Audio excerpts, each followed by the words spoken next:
Have you ever felt like you're pretending to be someone you're not deep down?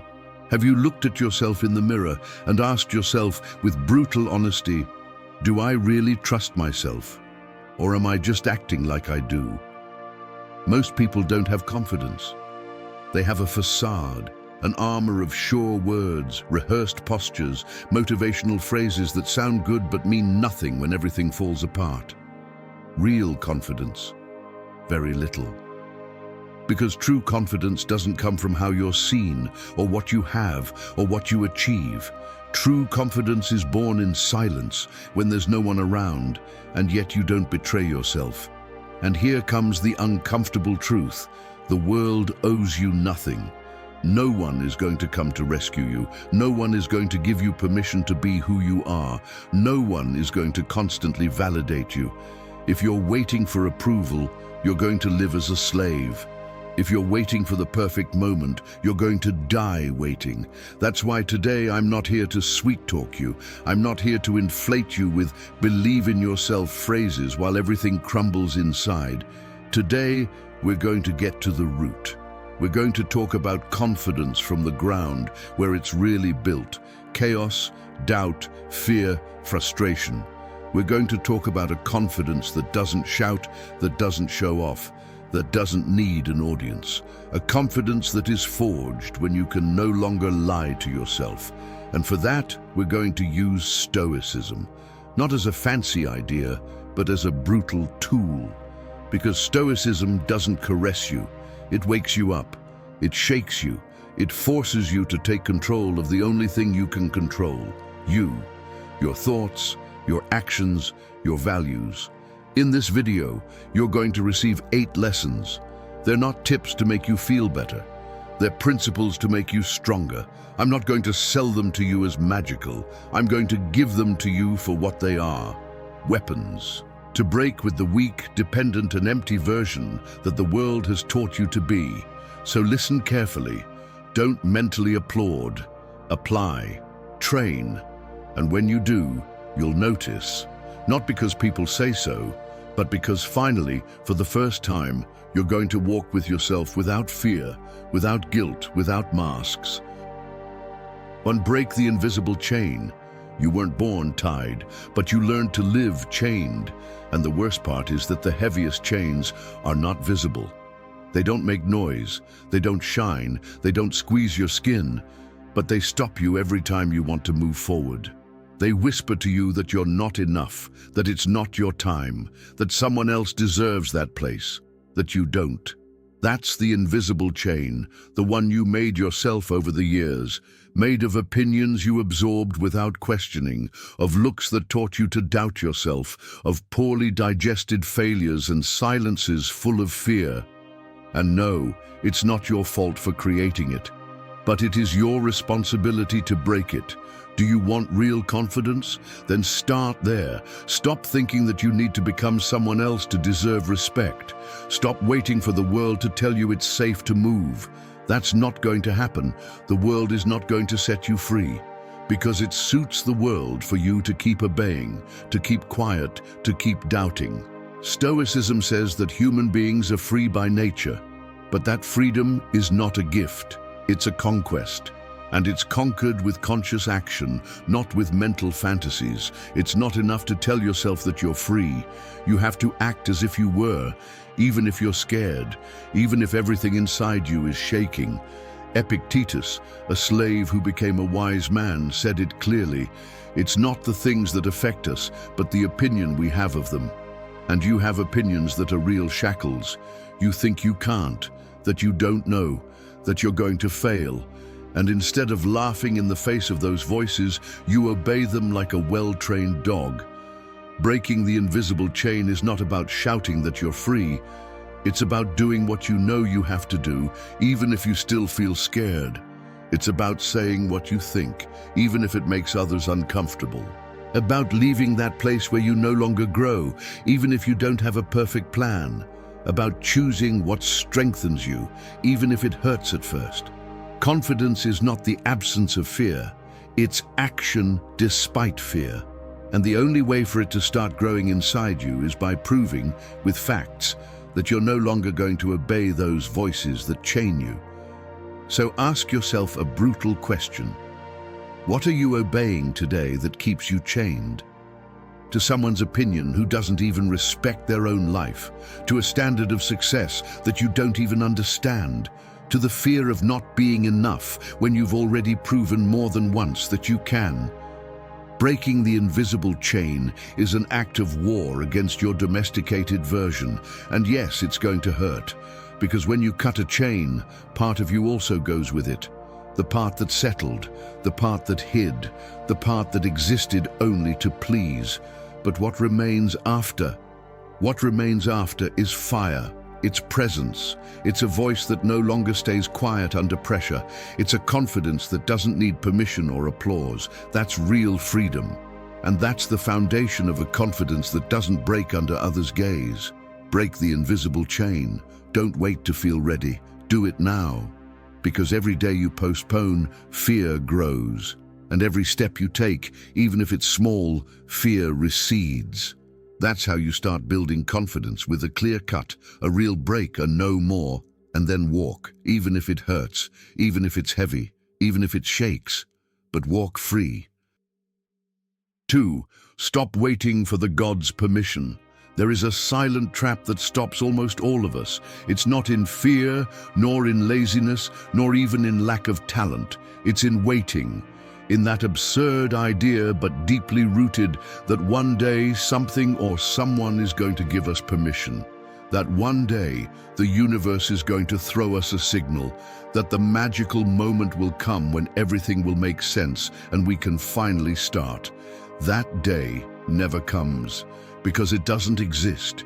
We think we need to be more prepared, that we should have more confidence, that we need someone to look at us and say, "Now, yes, you are ready." And meanwhile, life goes by on pause, in planning, in imagining, in assuming, as if we were pawns waiting for the order of an invisible God, as if someone up there had to authorize our path. Stoicism does not believe in that wait. Marcus Aurelius said it with brutal clarity. You must build your character, not wait for circumstances to do it for you. It is not the universe that has to give you permission. It is you who has to decide that enough is enough, that it's enough of postponing, justifying, hiding behind excuses that sound intelligent, but that deep down only disguise cowardice. If you don't give yourself permission, no one will.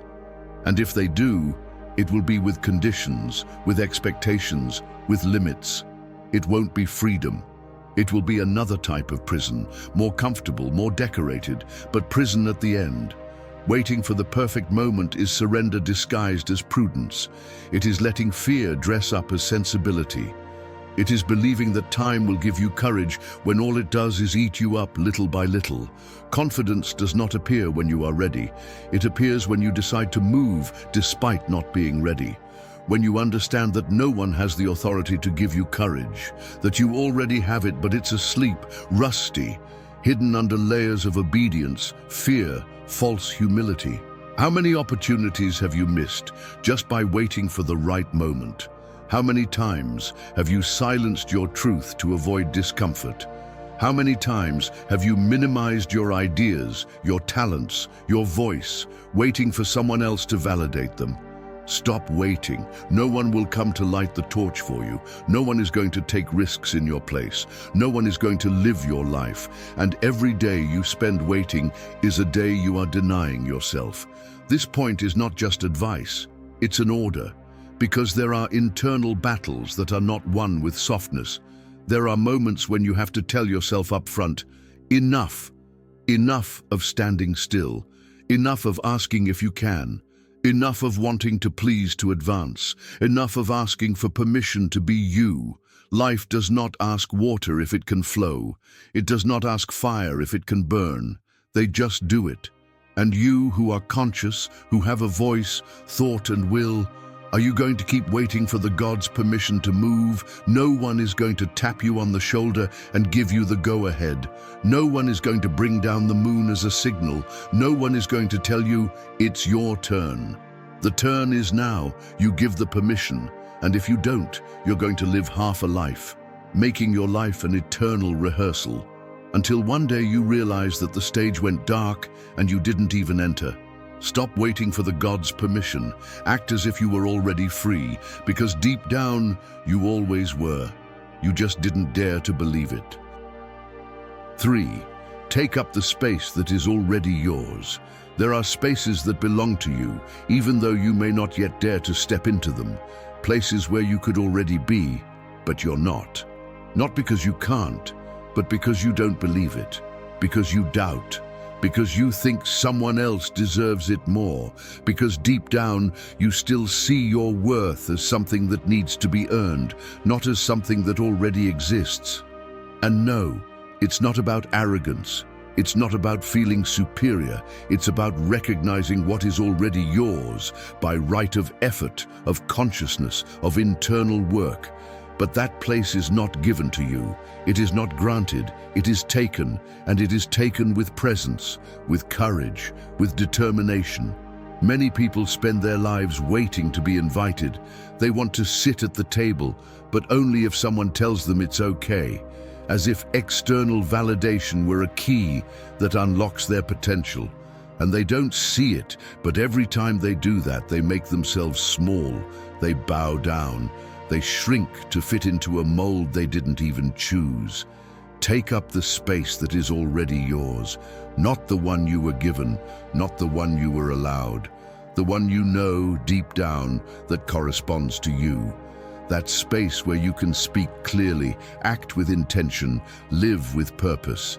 That place where you don't pretend, don't imitate, don't ask for permission.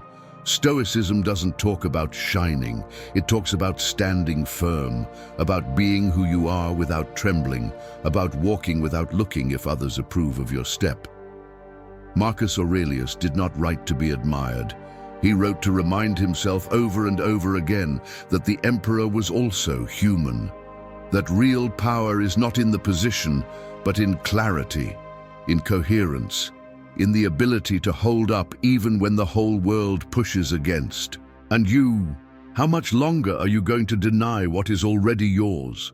How many more times are you going to step back so that someone else can go first? How many more times are you going to watch from the outside, believing that it's still not your time? That place you so desire to occupy is not reached when you feel ready. It's reached when you dare to act as if you already were.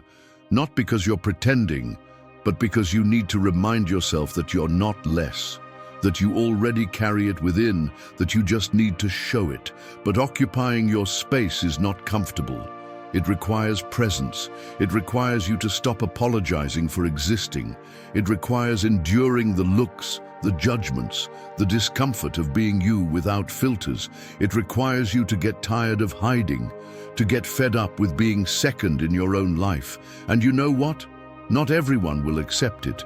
There will be those who are uncomfortable, those who say you've changed, that you've become arrogant, that you're not the same anymore. And they'll be right, you're not the same, because you finally decided to stop begging for space and started to inhabit it. Confidence is not built with words alone. It's built with territory, with each step you take firmly, with each time you decide not to bow your head, with each moment you choose to be you, even when the environment pushes you to shrink. Take up the space that is already yours, not to prove anything to anyone, but to not fail yourself again. Because deep down, you know when you're running away from yourself. And you also know when, at last, you decided to stay. 4. Breathe like one who masters the storm. When everything is in turmoil, the first thing lost is breath. The mind races, the heart speeds up, the body tenses. And you, who wanted to maintain control, end up being swept away by emotion. Anxiety takes the wheel. Anger shouts. Fear paralyzes. And suddenly you're no longer acting with intention, you're reacting like a frightened animal. The world is not going to calm down for you. It's not going to stop because you're collapsing inside. The storm will continue. It will hit harder. It will shake you, test you, demand from you. You can't control that. but you can control how you stand against it. Breathe. It seems insignificant, but it's a weapon. One that, if you know how to use it, can return power to you, even in the midst of chaos. It's not just inhaling and exhaling. It's telling your body, I'm in charge here. It's reminding yourself that you're not at the mercy of your impulses, that you're not a victim of your anxiety, that you can choose how to respond. The Stoics knew this without the need for modern studies. They knew that the body responds to the mind, but also that the mind can be hacked through the body. And breathing is the first entry point. When you control your breath, you regain the helm. You stop being a slave to the moment and become its master. Most people lose this battle without even knowing it exists. They react without thinking. They shout senselessly. They drown in their own emotions. They destroy themselves by not stopping for a second, by not breathing, by not waiting. Because yes, sometimes it's enough to just wait. A few seconds, a deep breath, a moment of silence between the stimulus and the response.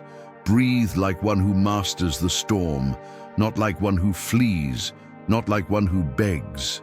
Breathe like one who has decided not to be dragged along, like one who knows that even though everything outside may crumble, inside there is a center that remains firm. And that center is not bought, not inherited, not faked. It is trained.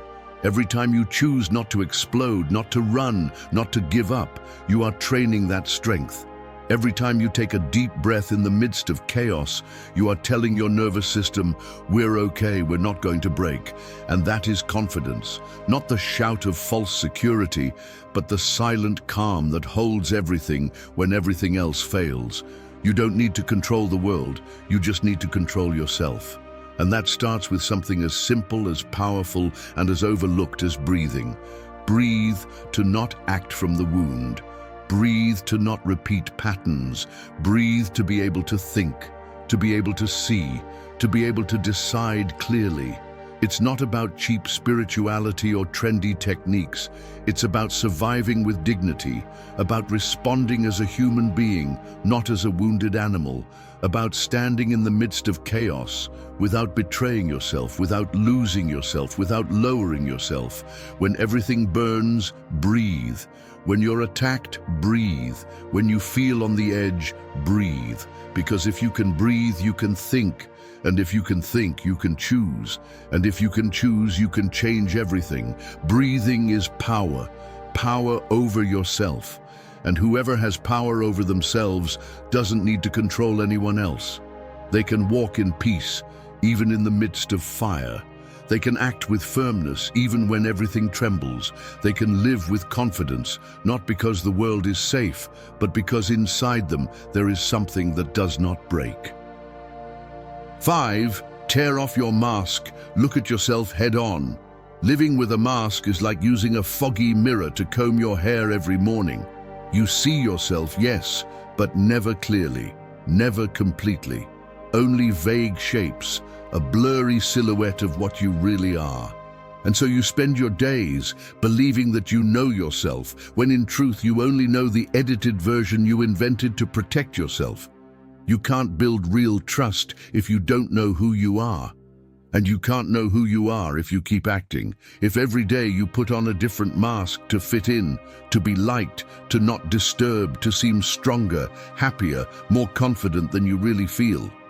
We all wear masks. From a young age, we learn to hide what we feel so that we are accepted, to smile when we wanted to cry, to say all good when everything was broken inside. We learn to be functional instead of being authentic.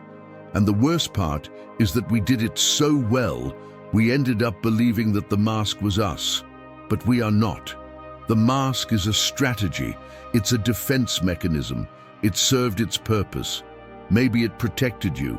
Maybe it helped you survive. But it's not about surviving anymore. It's about living, truly living. And for that, you have to tear it off. It's not easy, because it not only protects you, it also hides you from yourself. While you wear it, you can lie to yourself. You can say everything is fine, that you're not afraid, that you don't care what others think. But deep down you know it does matter, that it does hurt, that you are running away. Stoicism does not talk about pretending strength. It talks about facing what is. It talks about looking at one's own soul without adornments, without excuses, without filters. Seneca said, "Truth shows itself naked." And you can't build a truth if you're in disguise. Look at yourself, head on, without masks, without the image you show on social networks, without the character you created to survive. Look at yourself as you really are, with your emptiness, your fears, your failures, your wounds. Not to punish yourself, not to destroy yourself, but to recognize yourself. Because what is not recognized cannot be transformed. There is no braver act than looking at oneself without lies. Because that's where real trust begins, not in showing what you know, but in accepting what you ignore, not in pretending you're strong, but in recognizing where you break. Trust is born from truth, and truth sometimes burns. Who are you when no one is watching? What things do you keep silent for fear of changing the way you are seen? What part of you do you hide because you believe it's not enough? That's the starting point. That's where you need to go. Stop acting. Stop repeating phrases you don't feel. Stop smiling out of politeness when what you need is to scream. Stop wearing the skin of others to walk among them. Your confidence will not grow on a stage. It will grow when you dare to step down from it. Look at yourself in silence. Look at yourself raw. And then start rebuilding yourself from there, from the truth, from the uncomfortable, from what you always wanted to hide. Because when you have nothing left to hide, everything you do is real. And when it's real, it's firm. And when it's firm, it doesn't break easily. Tear off your mask. Look at yourself head on. Don't wait to be ready. Just do it. Because as long as you keep performing, you'll keep doubting. But when you start to be, even if it hurts, something inside you will awaken. And that which awakens doesn't need validation. It just needs space. And that space is yours. 6. Step on the ground even if it shakes. Walking on shaking ground requires more character than technique. It's like crossing a swaying suspension bridge with each step, knowing there's no safety net below. Every fiber of your body wants to retreat, to cling to safety, to familiar ground. But you know that if you take a single firm step, even if everything inside you is shaking, there's no turning back. That's courage. And that's where real confidence is born. The problem is not that the ground shakes. The problem is that you think you have to wait for it to calm down, to move forward. And it's not going to calm down. Life is not stable. It's not designed to make you feel safe. It's designed to challenge you, to test if what you say you believe really holds up when things start moving. Stoicism makes it clear. You can't control the circumstances, only your response. And many times that response boils down to a single decision. Either you freeze or you move forward. Either you let the shaking dictate your life or you decide that you're going to walk despite it. Confidence is not the absence of shaking. It's the choice to move forward with fear. It's the ability to step firmly in the midst of uncertainty. It's the strength to hold your path even when your legs won't stop shaking. Because you know that if you stop out of fear, that fear becomes your master. You're not going to feel ready. You're not going to feel comfortable. You're going to doubt. You're going to feel like everything could go wrong. But if you wait to feel strong to act, you're going to live in a standstill. Because strength comes when you move forward, not before. It's in the movement where you strengthen. It's in the fire where steel is tempered. Every person you see, confident, firm, determined, also shook. They also doubted. They also felt like they couldn't. But they didn't stop. They didn't let that first impulse to retreat dominate them. They decided to walk as if they already had the confidence they didn't yet feel. And in that act of bravery, they began to build it. Stepping on the ground, even if it shakes, is a reminder that you are more than your fear. That you can feel it without letting it control you. That you can have doubts without giving up. That you can be in chaos without losing your center. And that's trainable. Every time you choose to act, Even though you have no certainties, you're training your confidence. Every time you take a step when your mind screams, wait, you're gaining ground. No one is going to give you external stability. No one is going to come and secure your path. But you can find stability within you, not as an absolute certainty, but as a conviction. Whatever comes, I will hold it. That's the Stoic attitude. And it's also the attitude of someone who respects themselves. So stop waiting for the perfect moment. Step now. Even if you feel like you're going to fall, because even if you fall, you'll learn to get up. And each fall will strengthen your legs. Each trembling step will sharpen your focus. And there will come a point where the ground can continue to shake. But you won't. Self-respect is not built in calm. It's built in the storm. It's built when you decide to move forward with your heart pounding hard, with a broken voice, with doubt screaming in your ear, and yet you walk. Because your decision is worth more than your fear. Step on the ground, even if it shakes. Not for perfect bravery, but for commitment to yourself. Because every step you take like this, imperfect, real, honest, brings you closer to the kind of person who no longer needs the world to calm down to walk firmly. 7. Burn the pleasing disguise.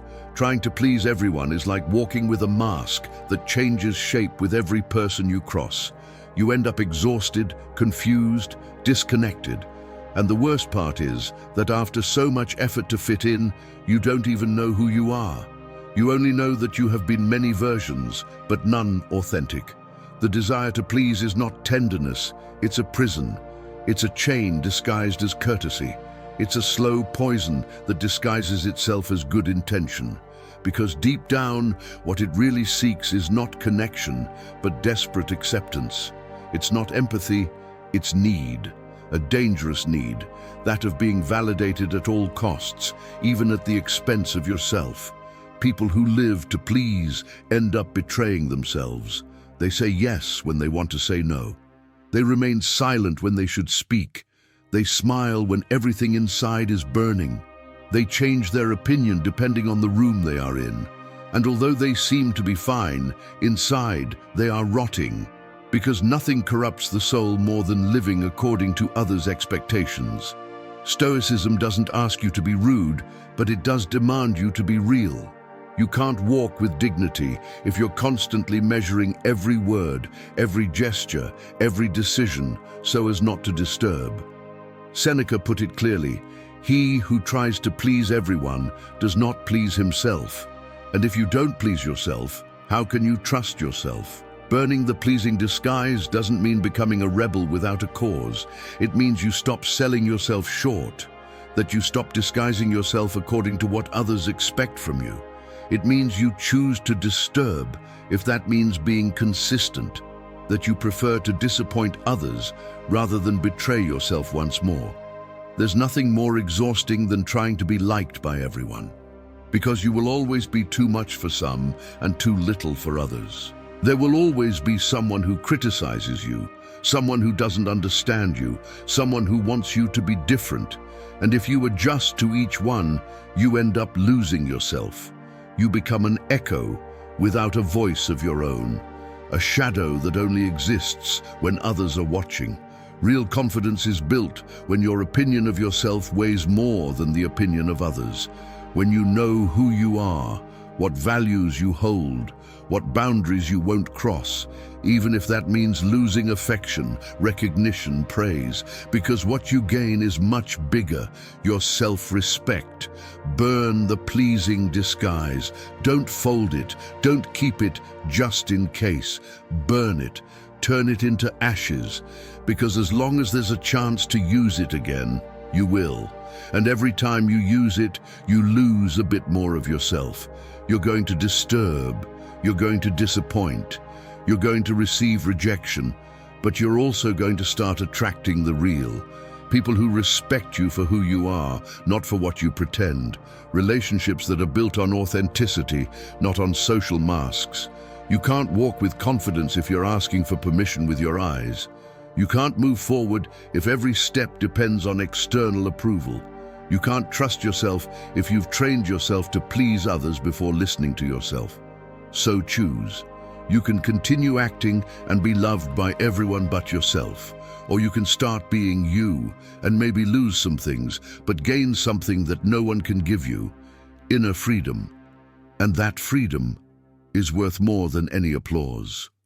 Burn the pleasing disguise. Let the only thing that shines in you be the truth, not the reflection of what others want to see. 8. Be a slave to your word, not to your excuses. A person is worth as much as their word, not what they say, but what they fulfill.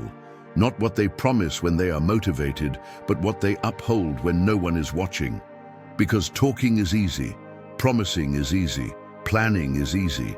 The hard part is staying true to what you said you would do when you no longer feel like it, when no one applauds you, when the path becomes uncomfortable. We live in an era where words weigh little. We say, "I'm going to change," as if saying, "I'm going to drink water." We swear commitment and break it at the first obstacle.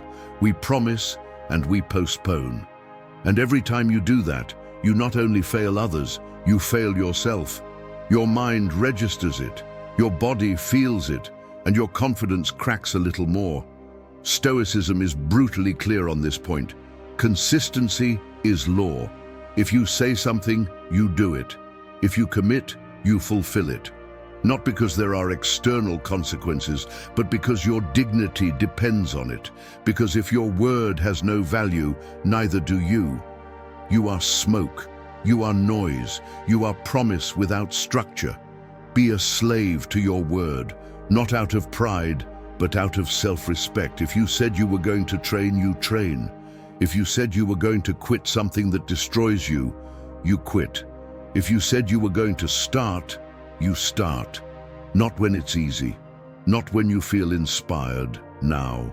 Even if it hurts, even if you don't feel like it, even if you're tired. Excuses sound logical, even noble. It's not the time. I'm not ready. I had a bad day. But an excuse is just a well-made-up lie. And if you live believing them, you end up training your brain to fail you, to abandon you, to betray you with rational arguments. You can't trust someone who always has an excuse. And that also applies to you. You can't trust yourself if you don't fulfill what you say, if you promise yourself things you never respect, if you make agreements with yourself and break them as if they meant nothing. Because they do mean something. They are the basis of your integrity, of your power, of your structure. You don't have to promise anything to anyone, but if you promise something to yourself, fulfill it. Because you're not training discipline, you're training respect. You're building or destroying your personal credibility with every action, with every decision, with every excuse or fulfillment. And it's not about being perfect, it's about being firm, to understand that trust does not come from motivating yourself every day. It comes from seeing yourself fulfill, from saying, "I'm going to do it," and doing it, over and over again, until it's no longer a doubt, but part of who you are. Being a slave to your word is making your commitment law, not an option, not a whim, something you do even if you don't feel like it. Because you know that every time you fulfill, you strengthen yourself. And every time you justify yourself, you weaken yourself. In the end, what you build in life is based on what you build within. And if inconsistency, self-deception, and procrastination reign within you, there is no success that can fill that void. Make your word a contract, and make yourself the kind of person who fulfills it without the need for surveillance. Because if you can trust yourself, you no longer need the world to tell you. You no longer need external reminders. You no longer need excuses. You have something stronger. You have honor. And honor is not proclaimed. It is practiced every day, in every decision, in every step, every time you choose to be a slave to your word and not to your excuses. Thank you for staying until the end of the video. If you watched the whole thing, comment, "I am Stoic," as our secret signal to know that you're a true student of Stoicism. Don't forget to subscribe and give the video a like if you enjoyed it. See you in the next video, and remember, keep cultivating your stoic mind.